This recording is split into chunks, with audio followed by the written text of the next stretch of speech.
જય માતાજી. હું ગજીબા જિલ્લો પર રાઠો.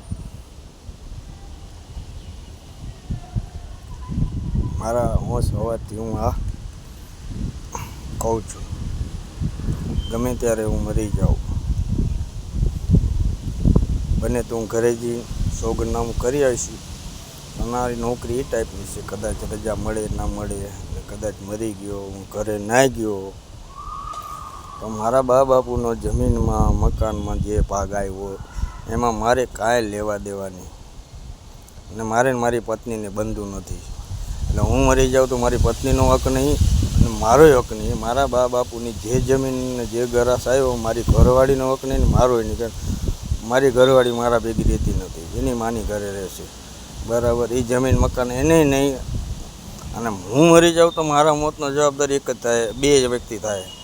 એક એની બેન કિરણબા, જે મને માનસિક ટોર્ચર કરે છે, મારા પાટલા સાડી થાય. આમ મારા સગા મામી હતા, છૂટાછેડા લીધા.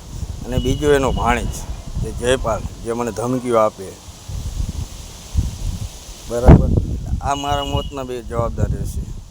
અને મરી ગયા પછી મારા બાપુનું કે મારું કોઈ બી વસ્તુનું હોય એ બધું મારા ભાઈને જડશે, મારી બેન રંજુબાને જડશે.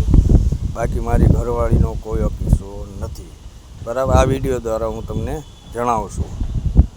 કાલ સવારે કદાચ મારાથી સોગંદનામું થાય કે ન થાય, પણ મારો જે છે એ બધી મુલકત જે આવે અને સરકારી કાંઈ પણ આવે બધું મારા ભાઈનું. જય હિન્દ, જય ભારત.